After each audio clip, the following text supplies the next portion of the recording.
Hello, everyone, and welcome to The Well-Rounded Saxophonist, a podcast that aims to provide valuable information to young saxophonists and music students in a digestible amount of time. I'm Owen Robinson, and today I will be interviewing Bob Reynolds. Most of you, if not all of you, know Bob Reynolds from his work with Snarky Puppy, John Mayer, and pop artists such as Usher in the 1975. Bob, it is a pleasure to have you on the show today. Thanks, Owen. Really glad to be a part of it. So the first question that I wanted to ask is, needless to say, being a professional musician, especially at your level, can be exhausting. How do you deal with fatigue and burnout? Great question, and those are true, absolutely true, and it kind of is a different answer for different scenarios. So, for example, recently, sometimes I'm traveling a lot, sometimes I'm traveling less, but even if I'm traveling less, or even if I'm traveling more, when I'm home, I have a 10-year-old son and a almost 14-year-old daughter. So between my wife and I, even without the traveling, that's, as anybody who's a parent knows, like that's its own level of beautiful exhausting. So I'll come back to that as the kind of traveling musician, especially when that traveling includes globetrotting and such. Like recently, I did a couple tours with Snarky Puppy. We just came back from Italy a week ago, and we were only in Italy for 4 days and change. But to go from Los Angeles to where we were in Italy I had a 6 a.m. flight, so I had to leave my house at 3 a.m., and then a 6-hour flight to JFK, and then a 10-hour flight to Italy, and then a 3.5-hour van ride from Naples airport to the little town the festival was in. So then it's a 9-hour time difference, so you're sort of all discombobulated. I'm terrible at sleeping on planes, and so, whatever. It's like you're grabbing a cat nap here and there, trying to adjust for time zones, etc. There for 3 days, and then on the way back, Saturday, woke up that morning, had a rehearsal at noon. I played with another great artist there, a young bass player, composer named Kinga Glick. So we had a rehearsal from noon to 2. Then I had a clinic from 2 to 4 with the horn section. Then a little bit of downtime, dinner, couldn't really nap. And then the show with Kinga, and then the show with Snarky. And we're finishing about 12:30 at night, 1 o'clock in the morning. Then had to go back and pack because the van was coming at 4 a.m. So basically that was just, we were up all day. And then into the night, hang in a little bit, leave at 4 a.m., 3.5-hour van ride back to Naples airport, 10-hour flight, layover, 6-hour flight back to LA. I mean, that was a week, right? I left that was a Tuesday to a Monday or something. And that is, I don't want to say, I mean, that's typical of that scenario, and that scenario plays out definitely each year multiple times. Before that, we calculated about 45,000 miles in 25 days, traveling Australia, New Zealand, Indonesia, South Korea, Japan, etc. So those kind of different parameters lead to different answers of your question, which is how do I deal with the fatigue and burnout? The number one priority is sleep. I mean, it might sound stupid and obvious, but especially now, as I've gotten older, that's become more of a priority. When I was younger, I think this is just the natural way of things. I could do more with less sleep and get away with it, and my body wouldn't tax me as much. That being said, I've talked about this with people recently. So I think the most taxing part was in the period of time when I sort of crossed that threshold into starting to have a family and have kids, but still all the active things of a career, where I would be most willing to let go of sleep to try to do everything. And I could kind of make it work for a while, but it's not sustainable for sure. And when I was in my young 20s, out of college, I'd come out of Berkeley and was living in New York, I slept a lot, man. I was very much on that night owl schedule. And even the jobs that I had were, sometimes got jobs, we might get to this later, but odd jobs that allowed me to sort of service that lifestyle I was aiming for. And I slept a lot, and I think that really benefited me. Sleep is a superpower, no doubt. So I'm just throwing that all out there, like not as that I have some routine or solution, just put it at the top of the priority list, however possible. It's worth it. I find if I can, I'm better doing anything and everything else if I don't try to skimp on the sleep. Because, sometimes I'm like, oh, I could, just not get as much sleep and get more done. And I find like more and more and more that is just not the case. Because if I get enough sleep and I feel really good, I can be so much more effective and productive than if I cut that short and am just lagging. Outside of that, I'm not gonna. It's not like I have some vitamins and it's everything is obvious. Everything is out there. Do the obvious things. Drink water. Like eat well. Blah blah blah blah blah. But sleep, I feel like, is the thing that will get you out of the most trouble if you can prioritize that. Yeah, that's a great answer. I think it's kind of a familiar narrative with musicians and music students, especially. I know quite a few people who are very willing to sacrifice their sleep for that extra shed time. I've known people even to stay, in the music buildings at Michigan State and Florida State, past close. Yeah. Just make sure the, custodial staff isn't. Well, that's kind of what I'm saying. Like when I was in high school, and I grew up in Jacksonville, Florida, and there's a great music program at the University of North Florida there. And even as a high schooler, and it's probably not this way anymore, but the practice rooms used to just be, if you knew where to go, they were open. So on my summers in high school, I was working 2 jobs. I was working at like a sub sandwich shop and a Blockbuster Video, dating myself here, and playing at like a local church. So really kind of 3 gigs. And I would go after all of that, and I would go out to UNF, and I would get there at 11 o'clock at night and go into these practice rooms and practice until 2 o'clock in the morning. 3. But here's the thing, Owen. At that time, I was 17, I was 17, 18, and coming home from college, 19, 20, whatever. I had that energy, and I also had oftentimes the ability to like sleep in until 10 o'clock. So even though I was up really late, I was also able to sleep later. Dude, if I wanted to do that now at my age, I can't sleep that late. Like there's no way my body's even going to allow me to like stay in bed that late. So, except for maybe the time zone thing I was talking about. But my point being, it's sort of rationing energy. So sleep is not, it's kind of like divorcing it from the clock a little bit, not so much about the time of day. But seasonally in life, I've just found there have been these different chapters or different seasons where my life was such that, there were times in my early days in New York, in my 20s, I was in Spain touring with this band, and the whole thing was nocturnal. Like we were leaving for gigs late. We were not getting home to the guy's house that we stayed at. We kind of like, I can't think of the word I want to say right now, but that we were sort of base camping out of. We wouldn't even get back till 5:30 in the morning, 6 in the morning. By the time we like wound down, we were going to bed at 8 a.m. and sleeping until 5 p.m. But back to what you were saying about the practice thing, here's where I would draw the line.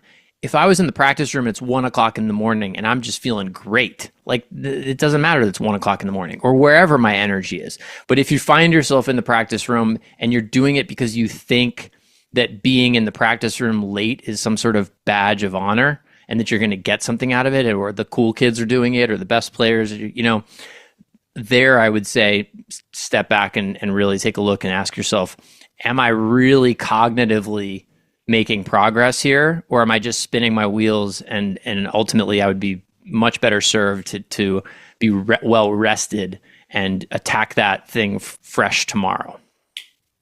Yeah, I think that's a great way of looking at it, and I'm glad you bring up the almost social pressure aspect of it, where students really sometimes get into that mentality of, oh, I'm not putting in these hours at these times in practicing X, Y, and Z, am I serious enough? Whereas they're not actually focusing on whether or not they are making that progress in that flow state. Right. Yeah, that's the thing, like being effective and efficient is ultimately what you're after. That takes time to learn and develop. You don't just like come out of the gate with that. It takes experience, but it's why it's important to be really aware. And I think I'm veering off of this topic, but having a practice journal is really important, especially in that time of life where you're just sort of, I think, a balance of documenting what you would like to do and then also what did you do. So I think it's a good idea to be writing down goals. Like I had a really specific goal journal in high school and college and such, 5 to 10 year goals, 3 to 5 year goals, 1 year goals, quarterly goals, monthly goals, and weekly goals. And I had that all written out in a notebook. Obviously, the closer you come in the time horizon, like the more effective, I couldn't really execute on the 5 to 10 year goals, right? Those are big picture macro things. But as you come down closer to the weekly goals and like, all right, what am I going to do today? The benefit of that is that you at least have defined where you're trying to go. The worst thing is to wind up in the practice room and you just are putting in quote unquote putting in the time, but you're just noodling around and doing the same old bullshit that you always do. You're not really making progress or at least I wouldn't be. So, you can eliminate a lot of the extraneous time if you have a real clear understanding of what it is you're trying to do, what you're trying to accomplish, and then breaking down those steps that are going to get you there and trusting in that process that you have a bit of a roadmap.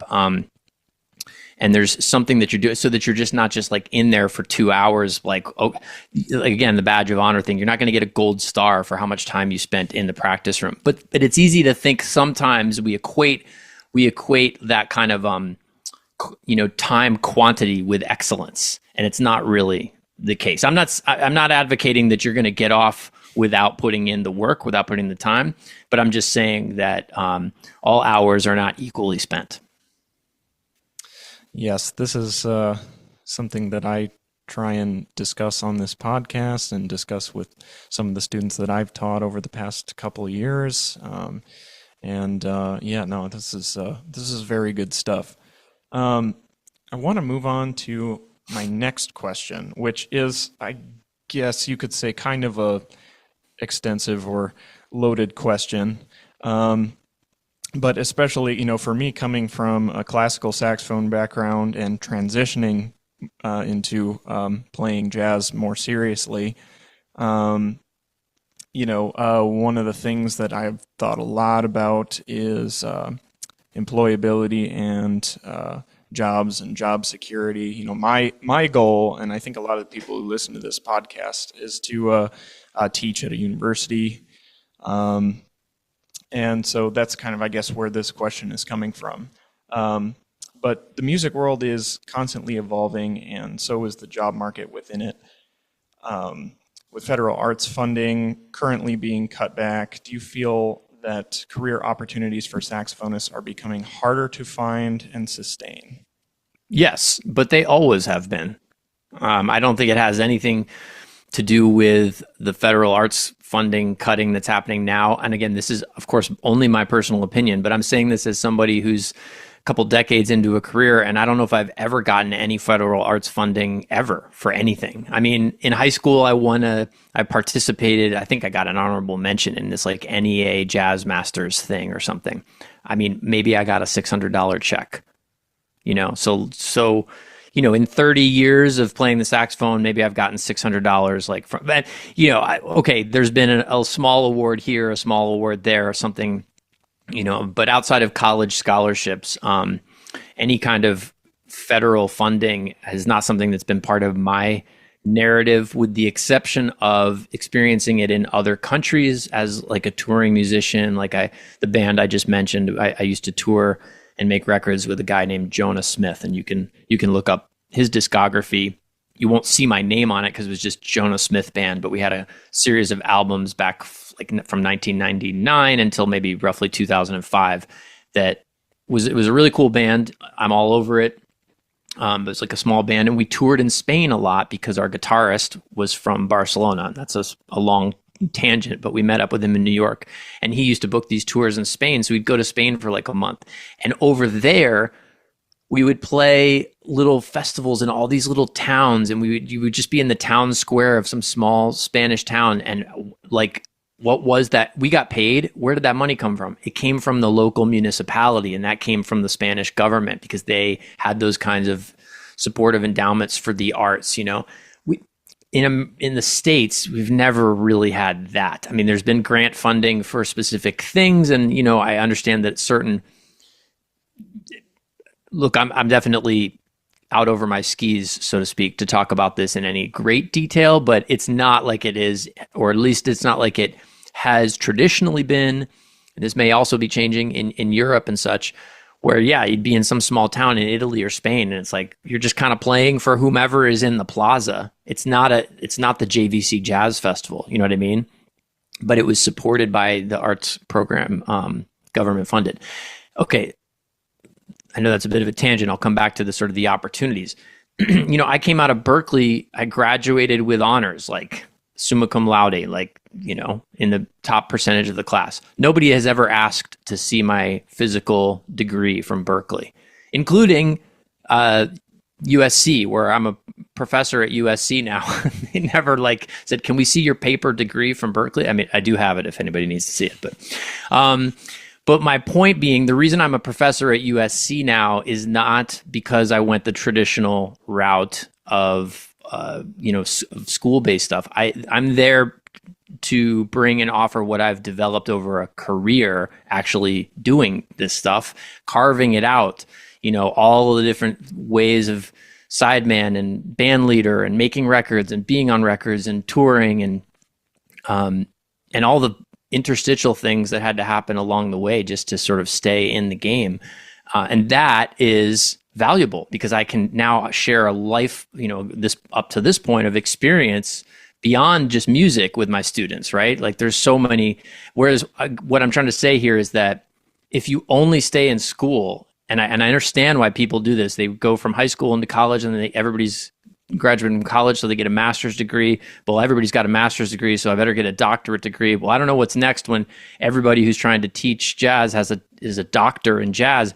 But how many gigs have you played? How many bands have you toured with? How many records have you made? Like, where's the real life experience? I mean, when jazz education started in school, it was in the latter half of the last century, and it began with these programs. The only, I shouldn't say the only, but a lot of the teachers they were drawing from, they were bringing in people who were professionals at that point to teach. Now they have been educated in the how to teach, and that is for sure a whole nother thing, right?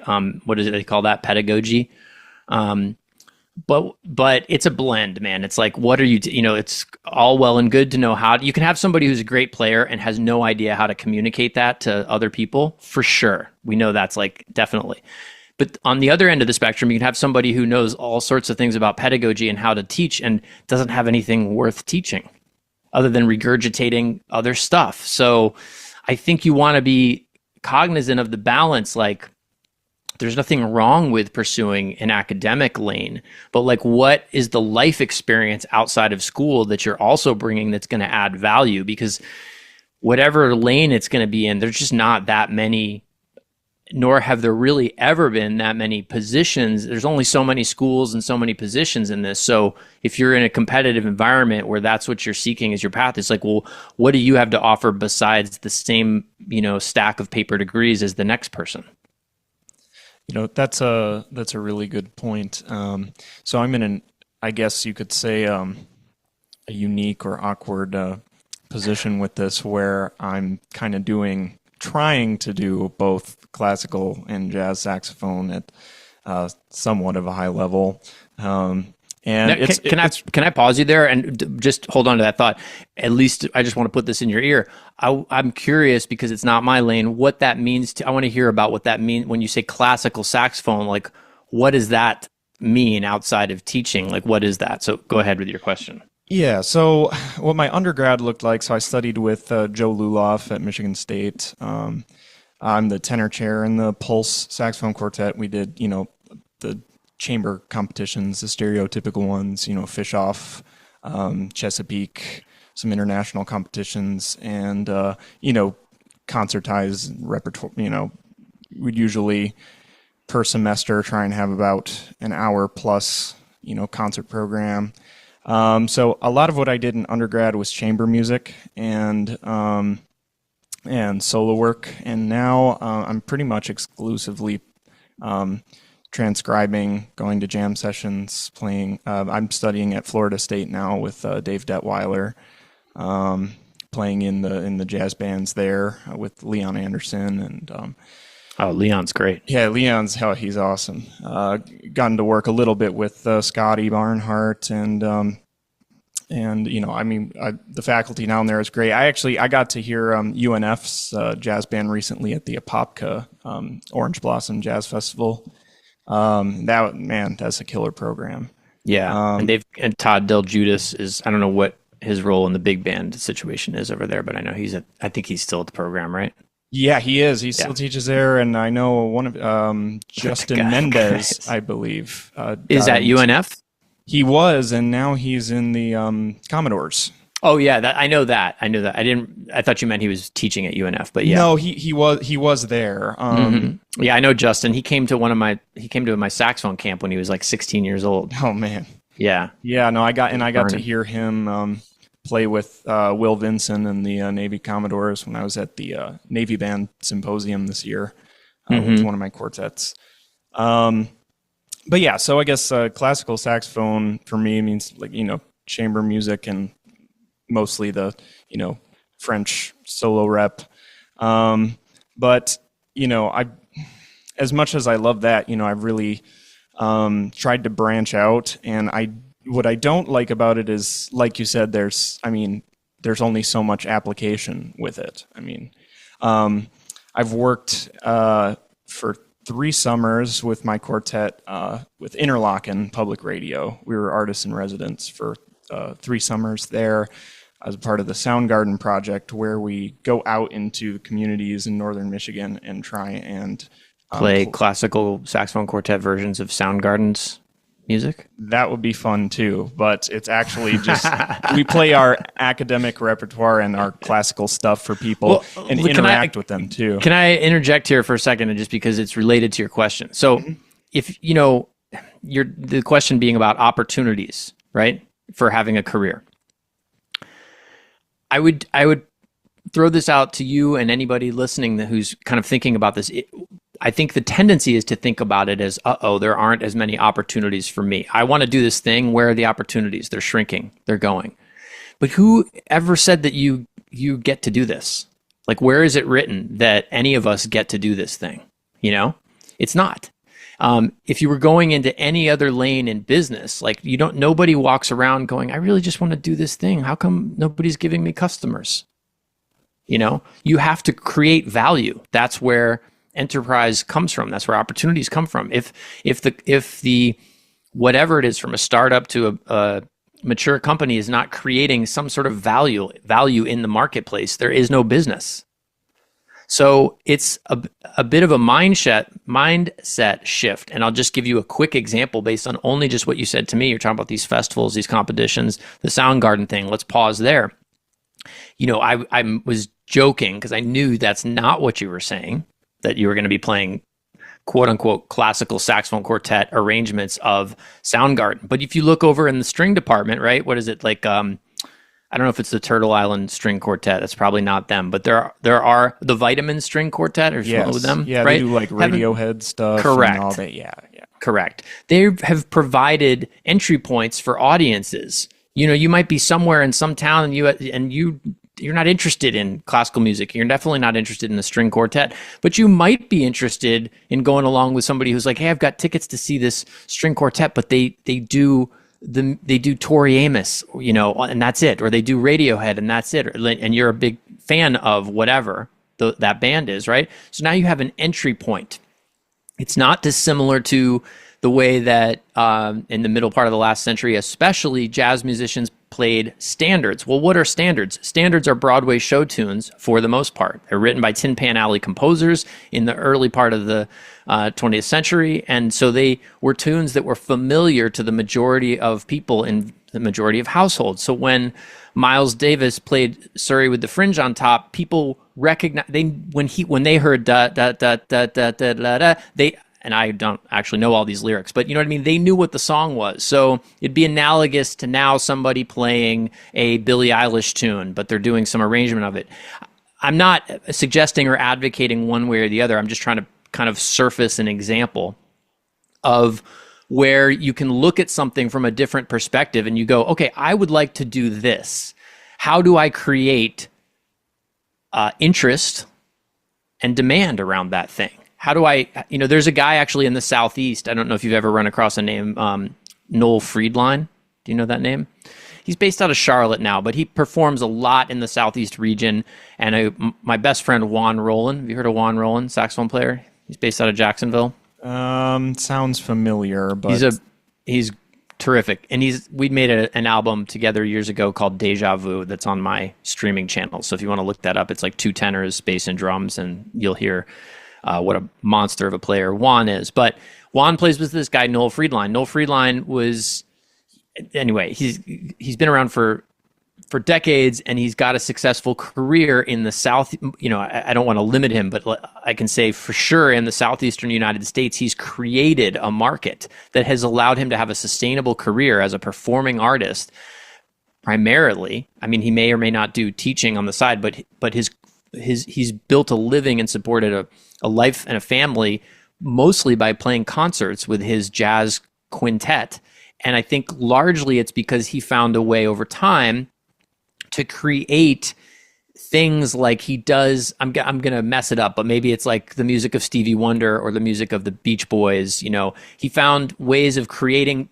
He brought what he loved to do in arranging jazz and his style of playing jazz to a canon of music that a larger percentage of people could get on board with, and thereby in doing so they can really appreciate what he does with the music. So back to your example about the Soundgarden thing, like just imagine instead of again, I'm just sort of spitballing here, Owen. I'm not trying to say what you should or shouldn't do, but what if you were the one creating the saxophone quartet arrangements of Soundgarden, the grunge rock band from Seattle from the 90s, as a big fan of Soundgarden, I would be very curious to hear that, So that's just an example of what I'm trying to put forth about kind of something that over the years, whether it was the Jonah Smith band or the things that I've done since, it's like, how are you creating value? And if you're talking about performing music, the value is that your people have to be interested in what they have to want to go and hear or see what you're doing. You can't just like drag them there. I mean, the amount of times I've been a guest artist at a school, performing with their big band, whether it's a high school or college, and the only people that are in the audience are the parents and maybe grandparents of the kids in the program, like that is not a template for success. I'm not saying they shouldn't do those concerts. I get it. But if you're out in the quote unquote real world trying to carve a path as a professional, if all you've been experiencing is that, like, you got a problem. It's called a lack of product market fit. There's not an audience there. So how do you create demand? So we have an overabundance of supply, and then we have all these people going, well, how is there going to be an opportunity for make a living? Well, my challenge is like, because I'm not saying, again, I have to do this constantly. How are you thinking about how you bring what it is that you're passionate about doing, what you're good at, and you put it together in a Venn diagram with how is that also valuable to others? And that can manifest in so many different ways. And if you start looking at it like a positive, like an opportunity, sort of there's, you can apply all your creativity to that part as well, rather than sort of a scarcity thing like, funding's being cut, what will I do? Ultimately, you're gonna be in a better position. I mean, for instance, even this podcast that we're doing right now that you're having me on, like, did a school ask you to do this? Nope. This was your idea. I started this my sophomore year of undergrad as a side project. Probably because you were looking for something and you didn't find that it existed, so you created it. Right? Yeah, I've seen, people have tried to start, specifically saxophone podcasts, but don't necessarily stick with it. My dad has done a lot of podcasting. He's in higher ed. He's the president of a community college, and he's really good with formatting and editing. So he's like, yeah, I know exactly how you're going to do this. It's going to be really easy. I'll lend you some of my equipment, and you need to get started. And so I just started emailing people. There you go. That's it. You got started. Those were the two key words. You got started. You took action. I wouldn't have a career if I did not veer outside of the lanes of pure music education. By that I mean, yes, I went to Berkeley, I got a degree and all that. But if people are just listening to this, but maybe some people have seen videos of mine on my YouTube channel. I've done a lot of work there over the years, and if there's in my studio, there's an entire bookshelf of books that have nothing to do with music. They're business books, they're entrepreneurial books. They're all like things I've brought things I've studied and learned from other fields into how I construct a career in music. And you're doing the same thing with the podcast, And what's beautiful is like you don't really need to know where the thing goes. You just have to at least start doing something with it, like you're doing with the podcast. You can't possibly predict where you'll be on episode 50 if you never do episode 1. So I know we've spun way off here, but I just wanted to kind of paint a picture about this with the opportunity part to encourage you and listeners of this podcast to just think about it perhaps from a slightly different vantage point, from an opportunistic, being the creator of the opportunities, not the sufferer of the lack thereof. I love that answer. I think that's honestly one of the more insightful answers I've had over the course of doing this podcast, and it's something I think that we don't talk about enough in school. You should teach an entrepreneurship class or something, because, and I think that more schools should offer that. Really, no matter what kind of music people are doing, I think, in school, sometimes students, we pigeonhole ourselves into this thing that I'm doing, and this is how it works. And like you said, it's so, it's easy to get caught up in this, oh no, where are the opportunities? How will I be able to make a living doing this? Instead of thinking, okay, what do I want to do? How am I going to do it? And how can I create a market for it? How can I find a market for it? Right. And in parallel with that, even maybe a subtle shift in that, like, I think we all start out with what do I want to do? But if you can shift slightly to what does the world need that I'm also capable of and interested in, and maybe as a back seat passionate about, but that part got so sort of overwrought in the last couple of decades. Like, follow your passion and everything will work out. It's like, instead, what kind of needs are there, and how can you bring yourself to that in a passionate way? I think you're going to have a better chance. And like you said, this endeavor, whatever your lane is, and quote unquote jazz or classical, these very small words for very big and wide subjects, right? But you're not going into a career path that's traditional, like being a chiropractor or a lawyer or in advanced medicine or computer science or something, right? I mean, there isn't a blueprint and a track where at some point, there's not a recruiting event at the end of your 4th year of music school where all these companies come looking for interns and first years and with salary offers. You didn't pick that lane. If you thought that was the lane you were picking, and now you're in your 3rd year of college and going, well, where are those opportunities? I'm sorry to inform you that you were mistaken when you chose the lane. That's not what this is. And it really hasn't ever been that way. So it is an entrepreneurial endeavor.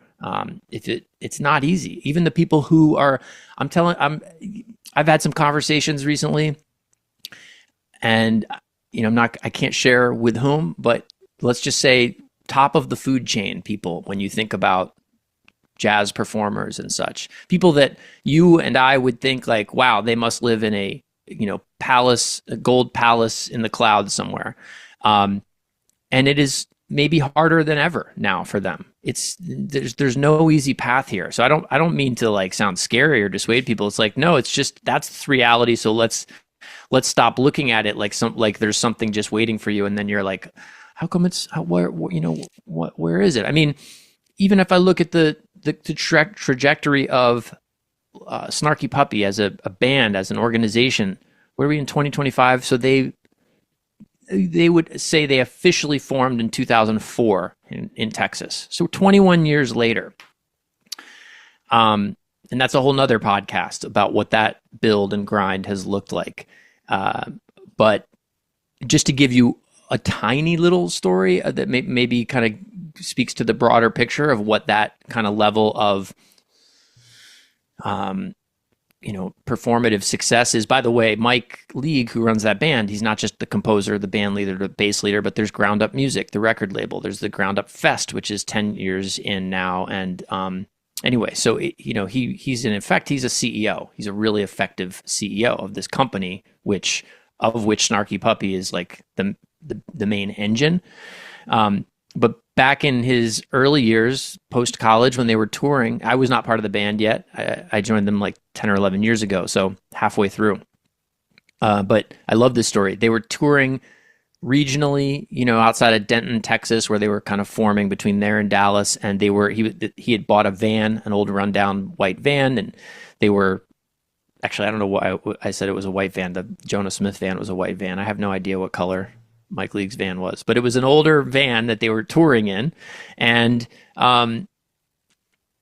they went out on this maybe week or 10-day long tour. And if I remember correctly, it was the first time they had played a quote unquote tour, meaning something where they didn't just drive to the gig and come back and drive to the gig the next night and come back. They all got in this van to go out for 10 days and play places in Alabama and Arkansas and Georgia and, whatever. And so, there's like 10, 11, 12 people in this gaggle of a group. And so they all parked their cars at Mike League's house. Well, there wasn't enough room on the street, so some of them parked on his lawn. And when they came back from the tour, all the cars that were parked on his lawn had been towed because it was illegal. And so Mike League, every one of those cars that got impounded cost like between $350, $400 to get out of the impound lot. Mike paid to get everybody's car out. So he lost money on the tour. He lost money on that. And the point was, he was like, yeah, well, if you want loyalty, you have to exude loyalty. You have to be loyal. Like if I'm expecting these people to be loyal to playing with the band, like I have to be that as a leader. I just thought that's indicative of his entire ethos and the way that outfit runs. But think about that. If you're listening to this and you're thinking about where's my opportunity, imagine coming back from a tour for 10 days that you fronted money on your credit card. You're already in debt. And by the way, I'm not recommending this path. I'm just telling you a reality. And then you find out that half of your band members got their cars impounded because they parked on your lawn. And now you could either say, oh, sorry, dude. Sorry you parked on my lawn. And then what? What do you think is going to happen next week when you ask that person to come play with your band for no money? Yeah, they're going to come. No, they're going to say, I don't want to get my car towed, and if I do, I don't think you're going to pay for it. Right, but conversely, if you got their car out of the impound lot, you took that hit. How do you think they're going to be toward you the next time you're asking them to get involved in a project? Yeah, they're going to say, he really, took ownership over this and showed leadership and did the right thing, and hopefully. Yeah. Hopefully it goes better this time, Yeah.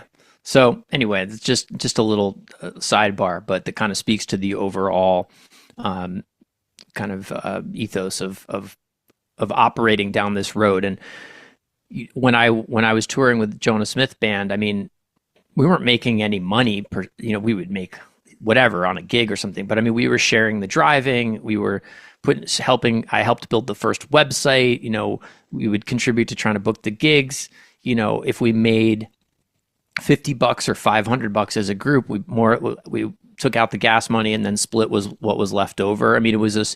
So when I met up with the Snarky guys, I had been doing this kind of similar journeyman stuff with another band. And I was like, it was sort of, you know, what do they call it? Game recognizing game. I was like, oh, I know what you're doing. I've done this. It wasn't with you, meaning it wasn't with Snarky Puppy, but I was doing the same kind of grind with another band. I know what you're after. I really, beyond the music and enjoying that, I was like, I really respected the communal work ethic. Anyway. Well, that's a great example, and I think something that musicians college age especially should be hyper aware of is that idea of integrity and respect, and be aware that you want when you call people to play with you, you want them to come back if you were to ask them again. So I might skip a question here and move on to because you've written a lot. What do you do when you find yourself in a creative slump but still need to write material and or meet some sort of deadline? Well, you answered part of it. The deadline actually would be the number one suggestion. Have a deadline. I won't write anything without a deadline, more or less. I mean, that becomes only more true with time for me. So yeah, I've written certainly my best stuff, whatever, that's a relative term, but in my own mind, thinking what I think is the best, it's like more often than not, it's been under a deadline or just kind of in the last minute. Now that doesn't mean that I'm never thinking about it and never sort of putting ideas together or putting ideas down, but it's the deadline that catalyzes it, that sort of coalesces ideas I've maybe been germinating for a while.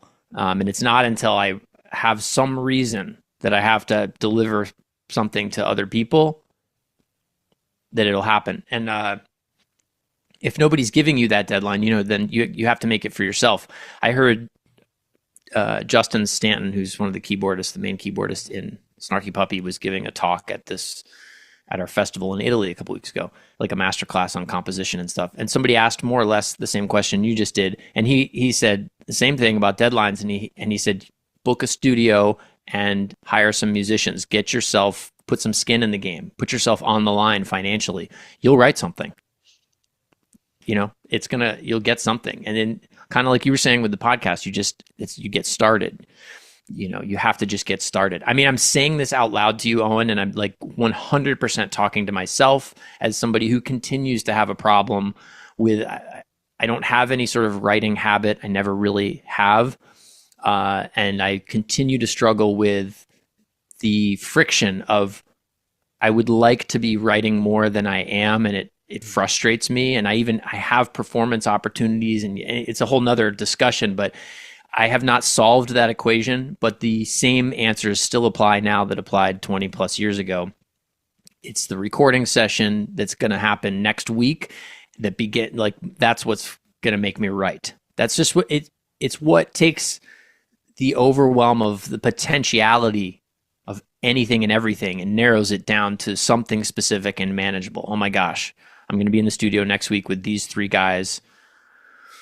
Of all of the ideas that I've had or are floating around, what I really want to do, what can I express, what's, next week, what are we going to do? And then you begin to solve that problem, and it becomes more of a task rather than this just like esoteric thing. Even I've written one saxophone quartet, and it happened at the beginning of COVID, and it's because somebody came to me with a commission and a deadline. And I agreed, and then I was on the hook to do it. I never would have done it.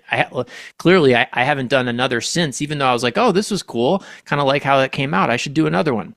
Well, that was 5 years ago. I haven't written another one because there hasn't been a reason to. And of all of the things going around in life, of which whatever age or stage you're at, you'll have all sorts of things swirling around from the day to day and week to week that just can easily take priority until you have a real specific reason to be concrete about that.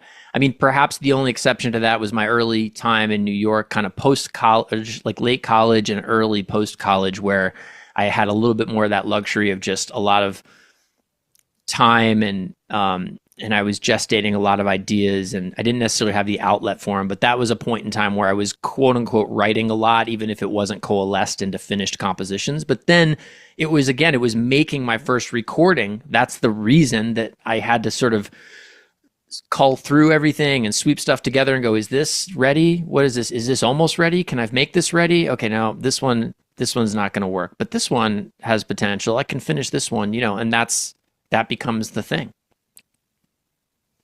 Yeah, that's another great answer.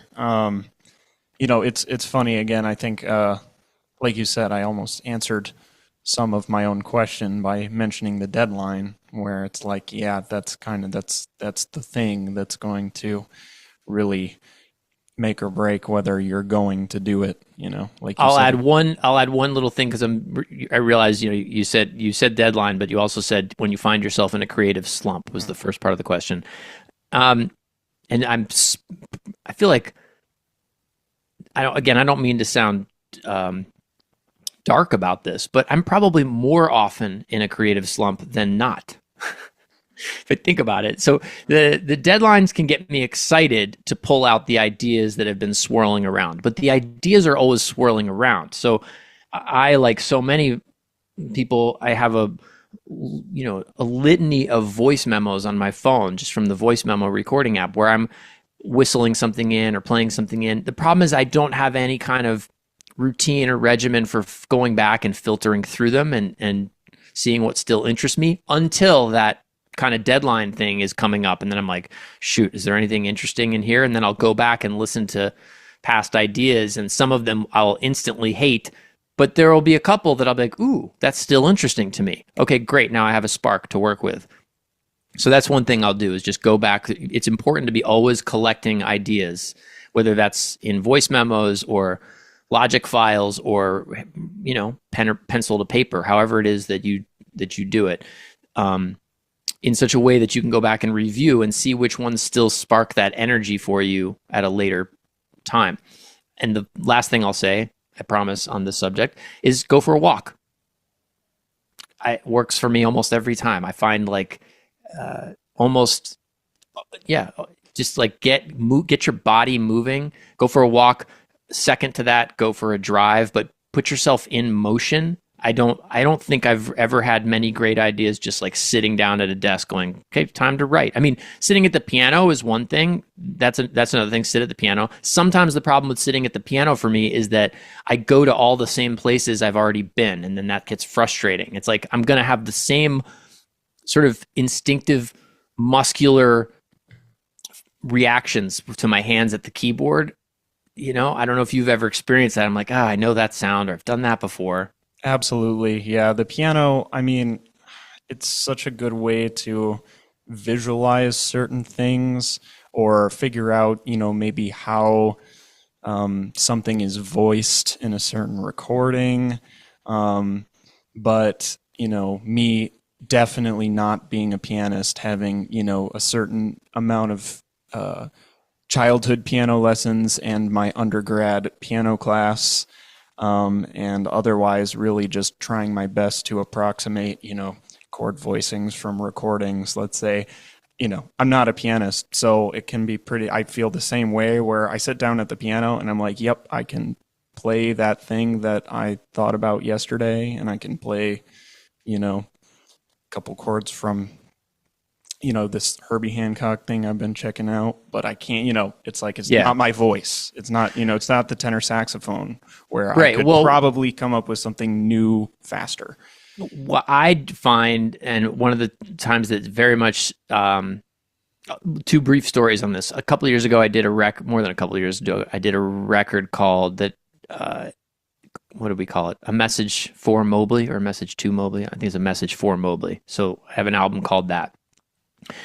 And I was on my way to the studio, and Charles, the drummer on that record, who was also producing it, he had helped sculpt what the material was going to be, but he's like, and then you're going to write a boogaloo, like feel like a blues or a boogaloo or something that feels kind of like Lee Morgan's Sidewinder, but we're not going to do that.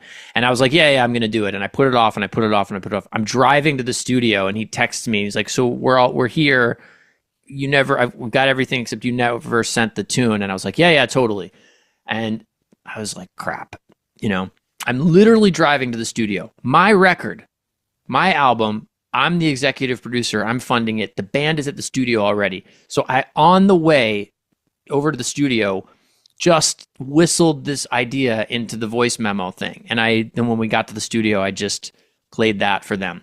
And that is the title track, A Message from Mobley, of which now there's a cool big band arrangement, and I've performed that with different colleges, and it came out of me whistling that into my voice memo in the car on the way to the studio. That's how amazing I am at procrastinating. I'm like a world-class procrastinator. Could it have been better? Absolutely. But is it done? Yes. And only because of that forcing function. And here's the thing about that I know now, it's at some level, there's a beauty in that it acts as a filter for bullshit. Because I shouldn't say I couldn't, but rather I didn't spend endless hours in a software program or a notation program or something overwriting it and making something that I thought was going to be super hip and cool. You dig? You know what I mean? It's like, that's the hard part for me often with writing, is that there is a tendency to overwrite, because at the writing stage, it can feel very naked and like, well, that can't possibly be anything. When I'm quote unquote writing, it's like, that sounds really just stupid and silly and basic and naked. And the self-judgment that appears for me is so intense that that's why I don't do it, or I procrastinate around it. And I've gotten somewhat better at it over time, but certainly have not kicked its butt. And so maybe my most well-known and most beloved recording of my own up until this moment is a record called Guitar Band. And the record, the way that came together, similarly, was like, not only was it a deadline for a gig, but it was during a convention, a music convention, the NAMM music convention going on around LA. So like, a couple of these musicians were going to be in town, and we all got together. We had no time to rehearse. There wasn't even a sound check, et cetera, et cetera. Because of all these limitations, the music that I chose for that was, by design, simple enough that it could be a one-page lead sheet on somebody's stand or iPad. It didn't require rehearsal. It nearly didn't require a talk through. Like, it had to be so bare bones simple. And that's some of the, like, my most favorite music of mine, and other people's most favorite music of mine, compared to like some of the 5-page charts I wrote out of college that were like unison left-hand piano and bass parts and very specific this, that, and the other. And I'm not saying those aren't also cool and good, but what I was saying about the sort of bullshit filter is that time thing, it just eliminates a lot of all of that extraneous stuff and gets to the heart of the music part of it. So whether it's going for a walk or whatever, like, I find if I'm going for a walk and I start to whistle something, it's inherently more humanly melodic than something that I force out at the piano because I think it looks or feels or sounds good, or I'm like, ooh, that's cool because that's this, that, and the other, and that's really hip, blah, blah, blah. Yeah, and I think this really goes along with, there's an expression, the perfect is the enemy of the good. Oh, yeah. And I think this really fits with that. I think a lot of the times I've stopped writing something, or just, stopped writing altogether for a while is because of that, either the overwriting and overthinking, or the intense self-criticism of saying that idea can't be it. It's too simple. It's too corny. It's, and it happens. It's funny. It happens like clockwork. It's like less than 24 hours will go by where I had something I was excited about to where I've 180'd. I'm like, yeah, seriously, that's it. I was so excited about that.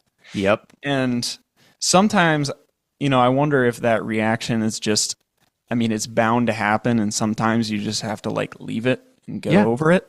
Yep. I know with listening back to classical recordings, it's so easy to, right away open the file, something you're going to submit for a competition or put on your website, and like, oh, I chipped that note right there. I was like, it's like 5 cents flat on that note, that, you know, because right away you remember it. But Yeah. it's amazing how if you leave it for a week and you come back, it's like, you know, there was really good stuff in there.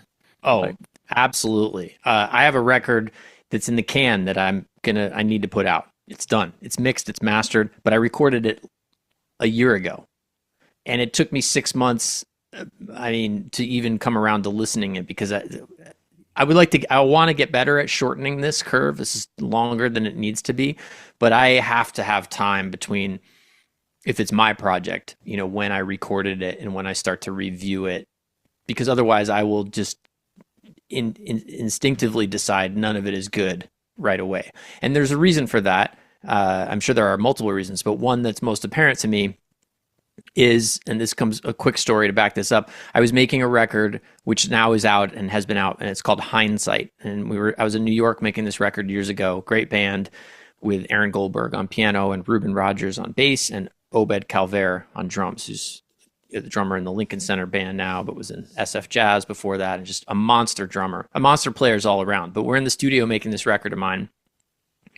I come in the second day, we come in the second morning, and we're listening back to a take of a song. I want to say the song is called Step Aside. So just for reference, if you're, you know, still listening to this part of the podcast, you can go look up the song Step Aside from my album Hindsight. And there's a drum solo over kind of an ostinato figure at the end. And Obed plays this burning solo. We're listening back to it, and he shows up in the studio that morning, and he hears it. And he like hits his, you know, forehead with the palm of his hand, and he's instantly like, oh man, like, oh no, you can't use that one. Or he's just immediately dismissive of it. And Aaron and I are sitting there, and the engineer were just like, this is incredible. What are you talking about? So Obed's kind of going on about how he's not happy with it. And Aaron drops this beautiful nugget of wisdom. He goes, oh man, that's because you're hearing what you intended to do. We're just hearing the result. And that is everything. It's like you, me, him, whatever. What you're judging that idea by, or that you're judging the result against the intent, which only you know, or only I know, right? And so nobody else has that barometer. And so time is maybe the only way, and with some of us have this problem more than others, but time certainly is a way of giving you enough space to become more of the examiner of the result and less of the intent. But, you know, the days after you record the thing or write the thing or whatever, you are intimately familiar with what you hope to accomplish, what you intended for it to be. So if you listen to the result against that, it's like ultimately it's probably going to fall short most of the time. But to somebody else, they have no idea what the intention was, so they're only hearing the result. Does that make sense? Absolutely. You know, so I have a typical question that I usually ask about encouragement and criticism, or I could just do on if you have anything you like to do outside of music. I've seen surfing in some of your videos. I think obviously, you know, you have a family. I don't know. Which one would you rather talk about? Teaching or? You mean, I'm looking at the questions. You mean the balancing encouragement and criticism, or what do you like to do outside of music? Yes. Good question. I mean, what do I like to do? It's so interesting. I mean, I like to do so much outside of music. I'm trying to think of, I know what it would be great if the answer was just like, oh, you know, in his spare time, he goes surfing. But, right. I know. I don't know if it's really, if anything is that interesting in a kind of a hobby way. There's just so many things that are outside of music that by necessity require me attending to them. Some I enjoy, some less so, but I don't know if it's really, I don't really have like a glamorous answer there. That's all right. You know, I do always love to hear the answer to the encouragement criticism question. So okay. How do you balance encouragement and criticism while helping a student reach their full potential as an artist? So just to clarify, so how do I balance, you mean giving the encouragement and giving the criticism? Yes, yeah, like in your teaching, praise and, constructive criticism. I really do think, right now there are a lot of teachers who could be maybe a little bit more candid.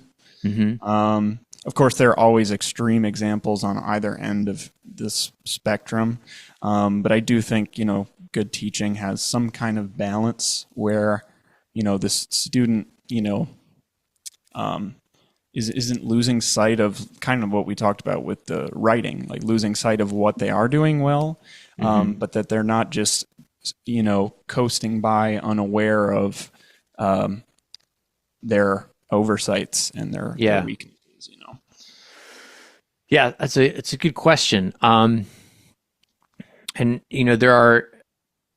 there's a couple different avenues in which I'm involved in teaching. I mean, primarily the teaching I've done over the last almost 15 years now, 14 years, is through my online teaching studio, which is kind of a hybrid thing. I'm always creating material for students sort of at large, many of whom I don't personally interact with, but they're, somebody will have a question or I'll make a lesson around something, and a lot of people will consume that, and there's not a feedback loop. But then there are plenty of others inside my studio who, on a monthly or semi-monthly basis, I'm getting a chance to hear them play and offer some feedback, Then there's, this intensive summer workshop that I do, which is happening in a couple of weeks, the Inside Outside retreat for saxophonists. And that's like a small group, really intense and intimate thing with adult saxophonists.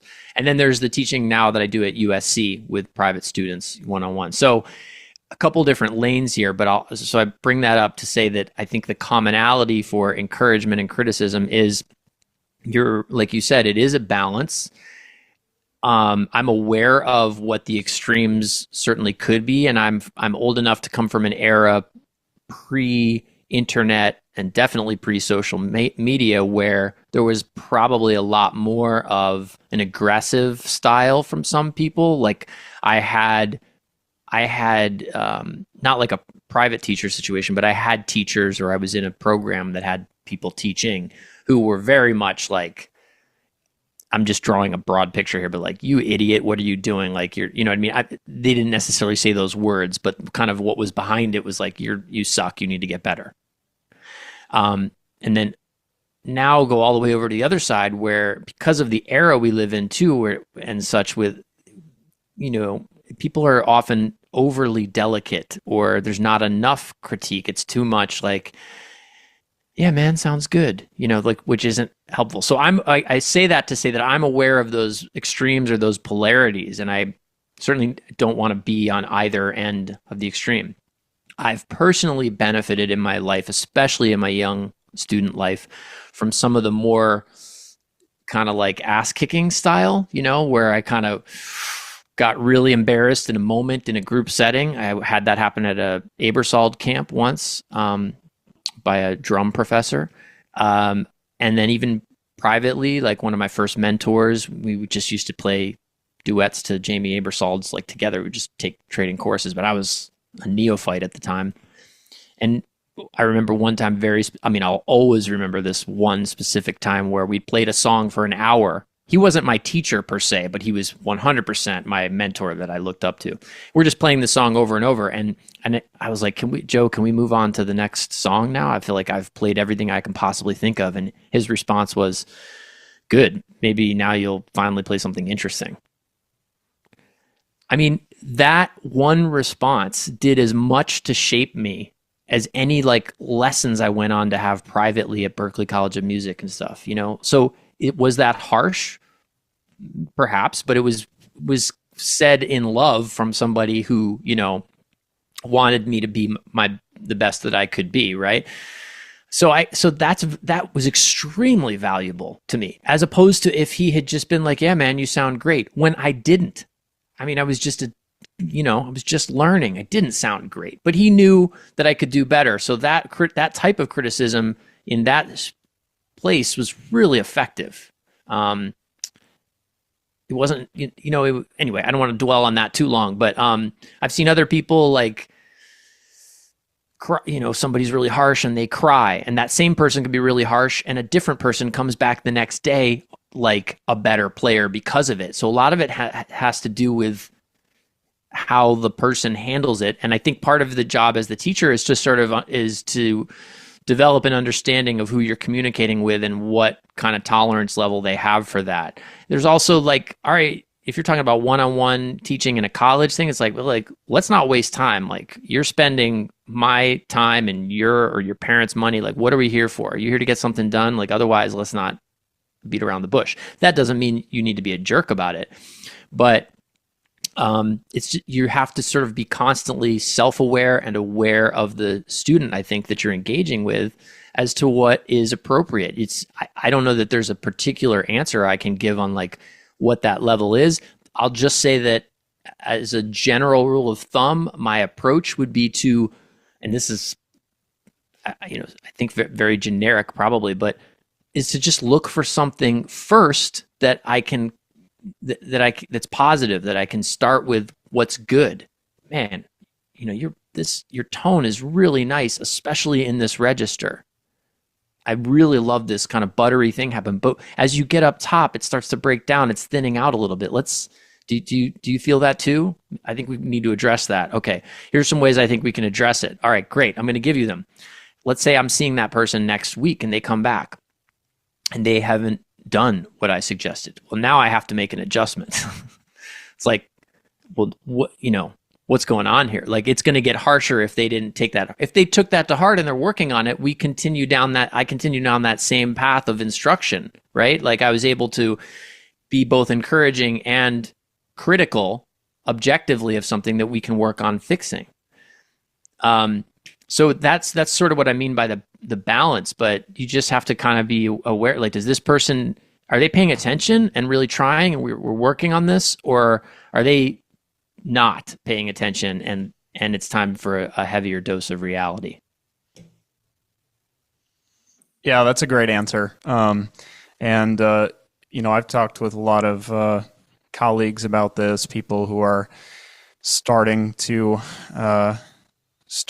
teach, other grad assistants whom I know having trouble calibrating and also having trouble with, students' reactions to their candid advice. Sometimes it goes well, sometimes it doesn't go so well. Ultimately, being truthful, is good in any scenario besides teaching, but, I think teachers have kind of a duty to let students know the reality of their situation and the larger situation at hand. Great answer, and yeah, thank you so much for doing this. Really means a lot. Thank you for listening. This concludes episode 20 of The Well-Rounded Saxophonist, featuring special guest Bob Reynolds. The music you heard in this show today is from Bob Reynolds' album Somewhere in Between, and the track is entitled Phalanx. Thank you all for listening, and remember to practice smart and stay healthy.